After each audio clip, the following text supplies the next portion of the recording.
First thing first, anong napansin nyo? Grabe, napaka-perfect ng ngiti dyan ni Kalinga Edo. Diba? Ang ganda ng kulay. Wait lang, paano nga ulit yung ngiti na nasasabihan ng pugi? Ang tindi ng bulong dyan ni Beyonce. Isa yun sa patunay na sobrang hinahangaan niya si Kalinga Edo talaga. Siguro, napapansin ko, the more na sumasama si Beyonce with Kalinga Edo kasama mga beneficiaries niya, mas lalo siyang mapamahal kay Kalinga Edo dahil nakikita niya kung gaano magpapahalaga or paano pinapahalaga ni Kalinga Edo ang kanyang mga beneficiaries at ibinibigay niya yung kung anong kaya niyang ibigay para matulungan at mapasaya ang kanyang mga beneficiaries. Ang tindi ng bulong dyan ni Beyonce, diba? Narinig niyo, sabi niya pugi. So si Kalinga Edo yung ngiti from here to here. Anyways, 'di ba? Napapabilib ako kay Kalinga Edo because this summer naging super extra ang kasiyahan ng kanyang mga beneficiaries dahil ayun, masarap naman talaga or masaya iba sa feeling kapag ligo kayo, ganon.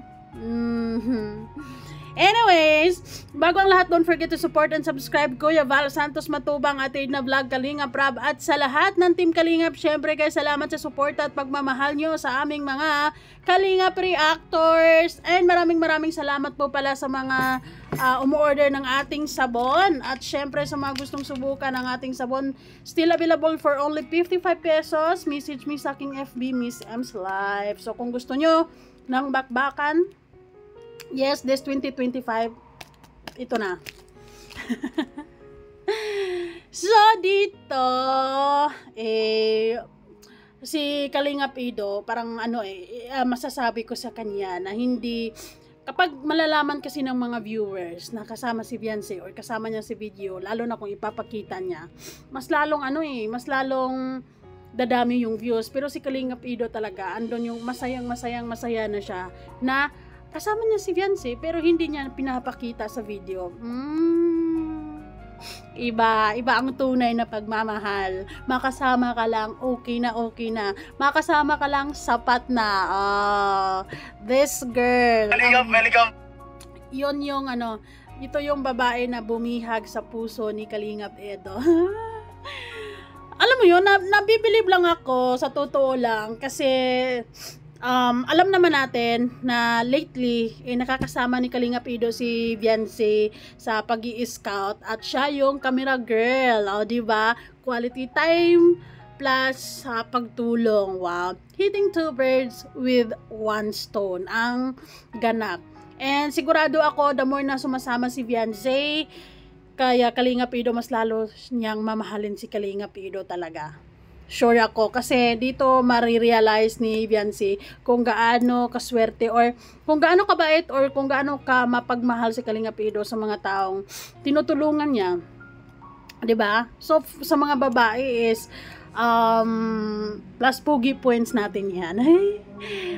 Iba naman yung si Kalinga Edo, close siya sa mga beneficiaries niya, pero hindi naman siya yung tipong touchy or kung ano man. Iba yung kapatiran yung ibinibigay niyang pagmamahal sa mga beneficiaries niya, 'di ba? Parang siya yung nagsisilbing kuya na tumutulong sa kanilang pag-aaral, ganun 'yon. And this summer, itong bakasyon na to, talagang nagbibigay siya ng oras at panahon sa mga beneficiaries niya para makaligo. Ay, sana all. At syempre, kasama ang ganyang minamahal, Beyonce. Pero, ang nakakabilib lang dyan ay hindi pa niya pinapakita si Beyonce. Kaunting-kaunti lang, very pero nung nakaraan actually, hindi rin niya talaga totally pinakita. Kung hindi pa dahil kay Chanley, hindi natin malalaman. Pero okay lang yan. Yun yung gustong Welcome back sa ating channel.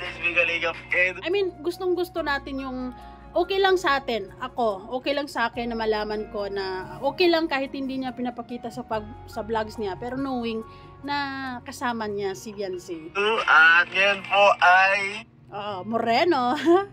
Ang ganda ng ngiti, ang ganda ng skin, flawless. Bakasyon na! Woo! Nag-wonder lang ako kung saan si Beyonce at this moment. Kasi kasama nga, di ba? Ito po, ano tayo swimming kahit bagong paligo ko lang, guys. Ayun, kaya nga sobrang saya yung bakasyon mo, no? Pero pagbalik eskwela na naman sila, of course, lalo na si Fiance, ay mag-iisa ka na naman. Excited na ako, excited na lahat. Ito ang pinakahihintay ko ngayong araw. Nako. Itong bakasyon na to. Oh, yes, the truth is, kasama nga si baby girl.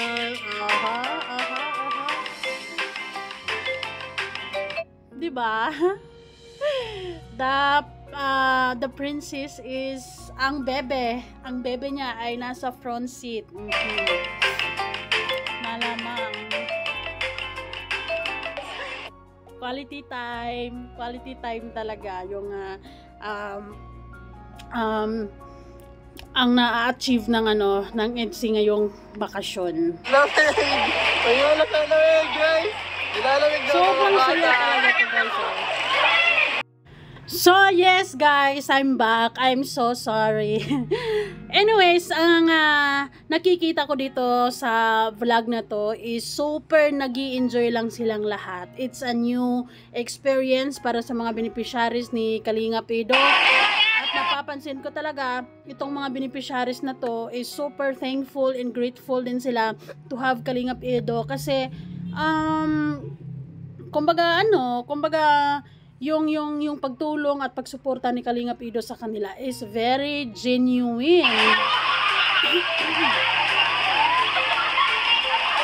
Lalo na yung tatlong magkakapatid, masasabi ko talaga na sobrang kuya talaga yung turing nila kay Kalingap Edo, and si Kalingap Edo naman is talagang mahal na mahal sila as kuya, kapatid, ganun. Sila early.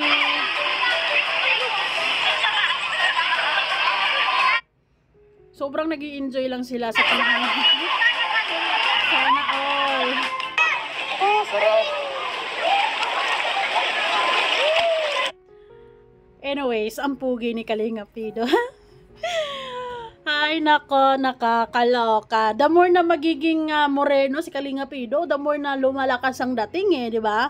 Malakas ang dating sa kanya yung skin color niya sa totoo lang, lalo na kapag nakita niya siya in person, because matangkad siya, and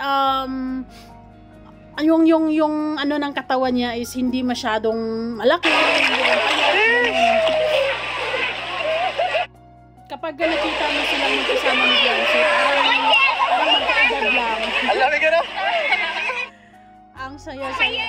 Siguro ang lamig niya talaga ng tubig. Ayun, nakalamig, guys. Nilalamig na mga bata. Ito yung banding na pure happiness. Ang ganda lang ang nangyari sa banding na ito, and sobrang saya ng lahat. Alamig ka na? Wala bang BTS dyan? Yung sweet ang dalawa, si Kalingap Edo at saka si Beyonce. Alamig! Alamig na! Alamig! Ay, nakakanta ako, guys!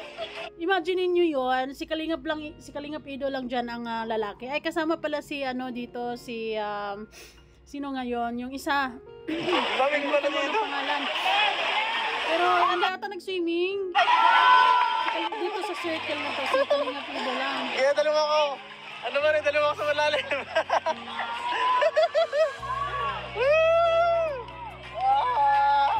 Diba? So far, sa nakikita ko, si Kalingap Edo lang yung may ganitong vibe sa mga tinutulungan niya. Sarap!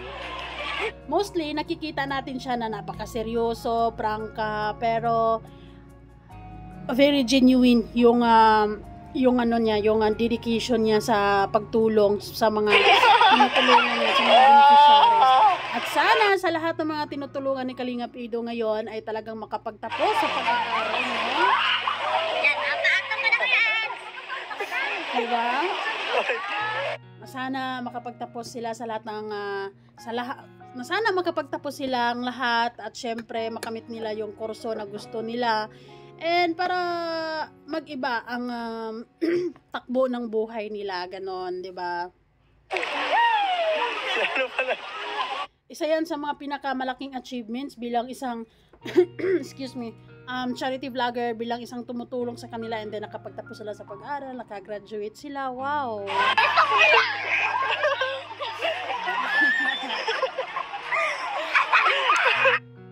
Ang kulit ng bunso nila. Ay, hindi ako ito yung bunso.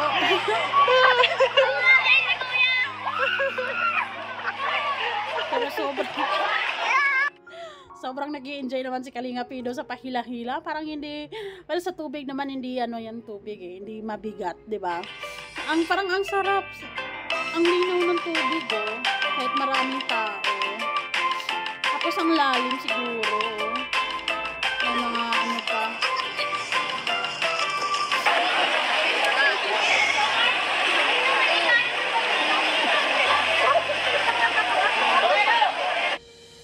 Buti na lang nagkaroon ng ganyang moment ang mga beneficiaries ni Kalinga Pido, or pinag-isipan niya na magkaroon sila ng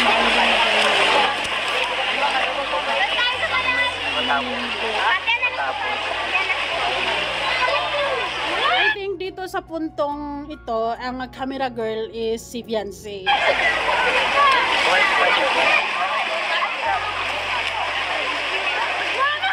O, diba ha? Napaka-supportive naman ni wifey.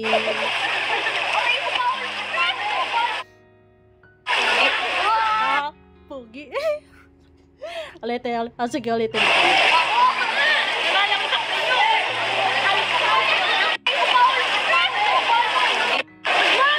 Pugi. Ay, isa sa mga napansin ko kay Beyonce is hindi niya talaga mapipigilan yung admiration niya kay Kalinga Pido. Yung pagtingin or yung paghanga niya kay Kalinga Pido is talagang hindi talaga niya mapipigilan. At yes, napopogian talaga siya, guys.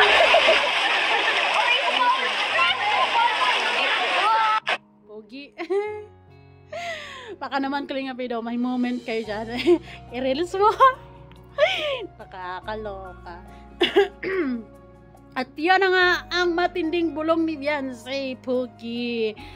Yung ano talaga, it's for me talagang sobrang tatag ng band nila ngayon, lalo na, 'di ba, na magkakasama sila. And at the same time, mas lalo ding makilala ni Beyonce yung mga tinutulungan ni Kalinga Pido. Syempre para mawala yung yung pag-aalala. Ay nako, pero sigurado naman ako na si Kalinga Pido isa yung tipong tao na one woman man. Diba? Napapansin ko dito. Pogi. Pogi naman talaga, diba? Pogi naman talaga. Beyonce here is very supportive and sobrang masaya din, 'di ba? Malamang, and good thing is pinapayagan siya ng mama at papa niya na makasama si Kalinga Pido sa ganitong pagkakataon, 'di ba? So ibig sabihin niyan is sobrang tiwala ang mga magulang ni Beyonce kay Kalinga Pido. Check na check. Thank you guys so much. Salamat po. Narinig niyo ba 'yon? Pugi. Bye-bye po.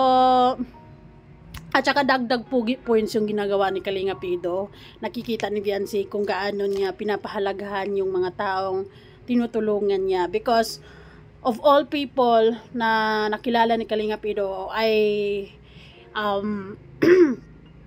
think si Beyonce ang sobrang maiintindihan siya sa ginagawa niya. 'Di ba? Anyway, salamat po sa suporta at panonood. Bye-bye.